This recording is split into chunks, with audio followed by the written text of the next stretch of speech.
This is Ranjini Nambiar. Welcome to the Superwoman of the Travel Industry, brought to you by The Dope. Yes, we are still in the COVID situation. Today, we have with us Ms Mamta Pall, who is the Group Director at Outbound Marketing, based in Delhi. She comes with 19 years of experience in the travel and tourism industry. She has worked in diverse segments of the travel and tourism industry during her long career span, having worked with international hotel brands and leading tourism businesses such as SOTC Kuoni, TUI Uniglobe. Currently, she heads sales for multiple international travel brands as the group director with Outbound Marketing. Hi, Mamta. Welcome to the show. How are you? Hi, Ranjini. Thank you so much for having me on the show. I'm very well, thank you. Okay, good to see a nice, well-dressed and colorful in this pandemic situation, and it's so good to dress up, right? Yeah, absolutely. Okay. Yeah. So I know I've given you a very gist of the brief profile of yours, but I think I would love to hear from you, your past journey. Where did it all start from? Yeah. So it's been a wonderful journey actually, and very, very enriching for me as well. I started off with domestic hotels actually, boutique properties, and that was way back. And this was with the Usha Shriram Group actually, and it was franchised with the Quality Inns. And basically, there were hotels in Manali, Shimla, and Mysore. So that was my stepping stone actually, which really got me into the into the whole gamut of interaction with people, meetings, and that got really sales into my DNA because I started, from that profile as a sales executive with this company. And then I guess from there on, there was just no looking back. I was with, from there on, I went on to a tourism board. I was also with Interglobe. So I've done some amount of GDS selling as well. And then, various travel brands. And then I come from a defense services family. So adaptation is very natural to me. So, I was very quick to adapt to various situations. And the main thing is that I've worked with really, really good mentors and, exceptional leaders who really gave me the wings to fly. So that's the reason that I've been able to, do justice to every profile that was given to me. And how long have you been with Outbound? Has this been a long journey with Outbound Marketing? Yes. Outbound Marketing, I've been with them my overall, if you see, totally I've been with them for more than 11 years. Now, coming into the gender dynamics, how do you think gender dynamics have evolved in the travel and tourism industry? So I think the way I would, since it's been a good, long journey, and I've come across various people in various companies, I think it's interesting to see that now, it's not really playing such a big role. But there was a time when I think women were pretty much underestimated. So, especially in managerial positions. So the minute there would be a position which a woman would take over, people would just write her off and say that, this is something where, I can give you a personal example, of course, without naming the company, wherein I took up an assignment where I was heading the entire business for North India. And just as luck would have it, I was the first woman, to take on that position. All my predecessors had been males. So when I took it over, I was told that, this is a very tough task ahead of you, and the kind of dynamics you have in the organization, you will not last here more than 3-4 months. So I said, okay, let's see. But anyway, that's just an example. But of course, I took it on as a challenge, and I did very well, in fact, in that profile. So I think somewhere, in certain cases, maybe, of course, it differs from company to company, women are sometimes underestimated for the simple reason that, maybe they used to think that maybe they're not strong enough or whatever. But I personally feel that they make better leaders because of various aspects, I would say. One is compassion. They have that quality of really taking the whole team along with them. and they're able to strike a good balance between personal and professional. This is my opinion. So, do you think gender dynamics play a big role in the tourism? I mean, in every industry, gender dynamics is predominant. But as far as the travel and tourism industry, do you think it plays a big role? So I would say that we've come a long way. It's not really happening as much as it used to, but somehow I think, like I said earlier, also women are kind of underestimated for the larger, like the macro roles. A lot of people tend to think that they may not be able to really take it on, Sure. for no fault of theirs really.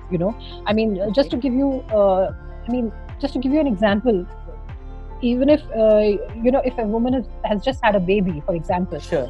and she's coming back after a sabbatical, people always have this thing in their mind that she's not going to be able to do justice to she'd probably be a clock watcher, or she might want to run back home or whatever.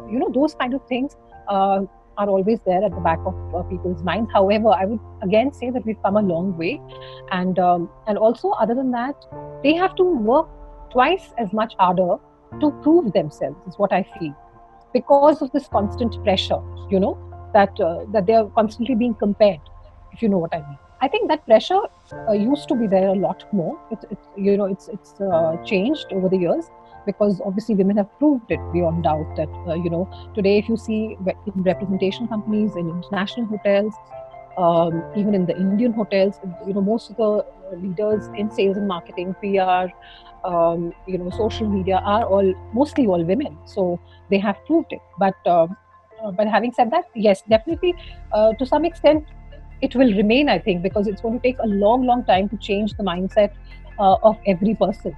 I understand. I mean, I've also noticed that over the years, I've seen more women-centric leaders coming into the hotel industry. Hotel industry always, tourism industry had a fair amount of women leaders. But over the years, I think the senior positions and every other position which you see headed by, I think you find more women leaders in senior management positions, which is a which is a very, very welcome change. Coming to the current situation, I know it's a most talked about topic, the global pandemic, which has brought the hotel industry to a standstill, including the tourism industry as well. How have you, because you represent a lot of international hotel brands, how have you kept in touch with them, engaging with them, and how have you supported them in these times? Yeah, so that's a very interesting question. Yes, I completely agree that it's the most challenging times that we are facing right now, because our industry is so badly affected. So what we are really doing is that to engage with them. One is, of course, we've kept our social media activity quite high during this time. So we keep sending videos across. We keep doing some Instagram stories, and keeping them abreast of the situation. Secondly, what we are also doing is that we are doing some presentations on various forums. We're doing webinars with people, just to let them know which are the hotels which probably will open up by what time frame, and when can they actually start selling them. So that's one part that we're doing. We're also engaging with them over various WhatsApp groups that we have from the travel industry. We've got some regional groups. We've got some regional Thai and Taffy groups also.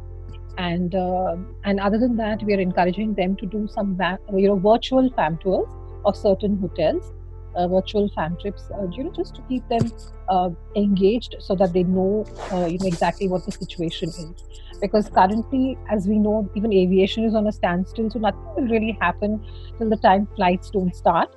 However, we don't, you know how it is. I mean, we don't really want them to think that we're not really in touch with them, and we don't know how long the social distancing is going to continue. So as far as we are concerned, we are definitely in touch with all of them over the phone. We keep checking on their families' well-being, their well-being more than anything else. And of course, we also keep them completely updated on the hotels, because a lot of the hotels are also closed, as you know. There's no point in operating hotels because they run, there's a huge cost involved. So the ones which are likely to open up soon, of course, we just sort of update them, and we're doing virtual fan trips with them. We're doing presentations and a lot of social media.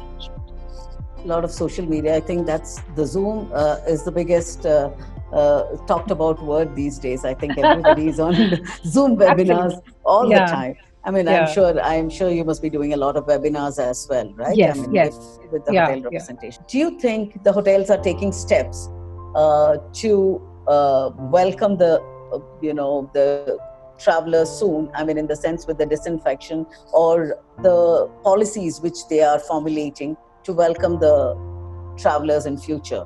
I'm sure they'll have to do a lot of changes within the hotel industry as well. I mean, the businesses as such.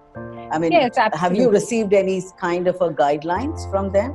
Well, not really. I mean, what I think is that at the moment they're just very much, keen that first of all, everyone should be mentally at peace with the idea of traveling. As we know that there's no vaccine really for this, so till the time that we don't really hear of any, so nobody knows. There's a lot of uncertainty in the air. Absolutely. Now, having said that, I think definitely as far as the guidelines are concerned, they are definitely going to change, because people are not really going to look at the really huge brand kind of hotels. They'll probably look at a little more boutique properties. They might look at obviously cleanliness will be the first norm that they will look at. So yes, the hotels are putting up they are putting together all the guidelines, and as you know, all the brands that we represent in any case have been very high on the standards. They are very high on the standards and the guidelines. But having said that, they will obviously have to bring in a change, and they're willing to do that. On the second question that you had asked me, that about the hotels, how soon would they be able to welcome the customers back? Yeah. So I think the Middle East and Asia will be probably ready sooner than Europe. That's my gut feel, because obviously Europe has been very, very badly affected. It's going to take time for them to really come back. And Africa also could be. Sun International also could probably. Africa is not so badly affected, right? Correct. Okay. So they would probably be in a position to revamp the hotels much sooner than anything else. But again, when will the customers go is a big question. and the skies open up is a bigger question. Question. Having said that, I mean, we can. I mean, in fact, we could always dream. And in fact, so I'm moving on to a very lighthearted one. Which is the destination which has always made an impact on you, and why? Any particular destination? Okay. So your personal preference, which has made an impact on you? Which is okay. So I think UAE is one destination which is very close to my heart. For the simple reason that I just feel that there's just so much to do. Whether you go to Dubai, whether you go to Abu Dhabi, whether you go to Ras Al Khaimah, whether you go to Fujairah, there's just something different to do in each of these places. And also there's a lot of security that you feel for women. I mean, you can take a cab at any point, at any time of the night. You can roam around anywhere without any fear of looking at the watch and saying that, oh look, I have to go back, and that sort of a thing. And the people are really wonderful, and there's you have everything together. You've got a beach, you've got a mall, you've got the best of food. If you want Indian food, you have craving for it, you have that as well. You also have adventure. So I love UAE. Okay, that's a very welcome, rather than most of the people talk about Eastern Europe to other places and different places. And first time, I love this. I love the security part of it. In fact, I'm so glad that you brought that out. I mean, in fact, if you ask any woman traveler, the first thing they say is that what's the secure factor which you feel. In fact, for me, I will say when you travel in India, anytime you tell me, I'll take my car and drive to Goa, because that's for me is security in India. That's a place which gives you that freedom to walk around.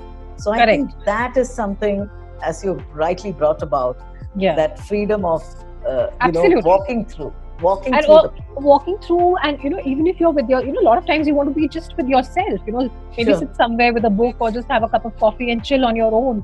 And and most of the times, it's not as if people are going to come and bother you as to why you're sitting alone and strike up a conversation with you. You can just, be yourself and just be with yourself. So yeah, I mean, I'm not really it's not about Eastern Europe or whatever. It's just something which is close to your heart. And I've always felt that Absolutely. people, yeah. And also because it has a mix of you have a lot of Indians there. You have a lot of people, from the Philippines. You've got people from Europe, US. And so it's quite nice. It's a good mix of all cultures. Yeah, it's a melting pot, basically. Yeah, Yeah, that's absolutely. like That's so. true. So tell me what's the parting comments? I mean, how are we going to meet in a real time area soon? How often? I mean, what are your parting comments on this current situation? Okay. Well, I'm actually a pure optimist, so I'm just hoping for the best and praying as well. I think we will be able to definitely overcome this, but it's just a matter of time. And as and when we do, I personally feel that the most resilient ones will be the ones who will come out stronger from this. And as and when we do, we will definitely have a lot to look forward to, because Indians are people who are extremely strong mentally. I feel they can overcome situations far better than any other people that I know. And God willing, if the other destinations are also able to cope well with this, and if in eventuality we get a vaccine, we'll definitely bounce back, and we'll bounce back well.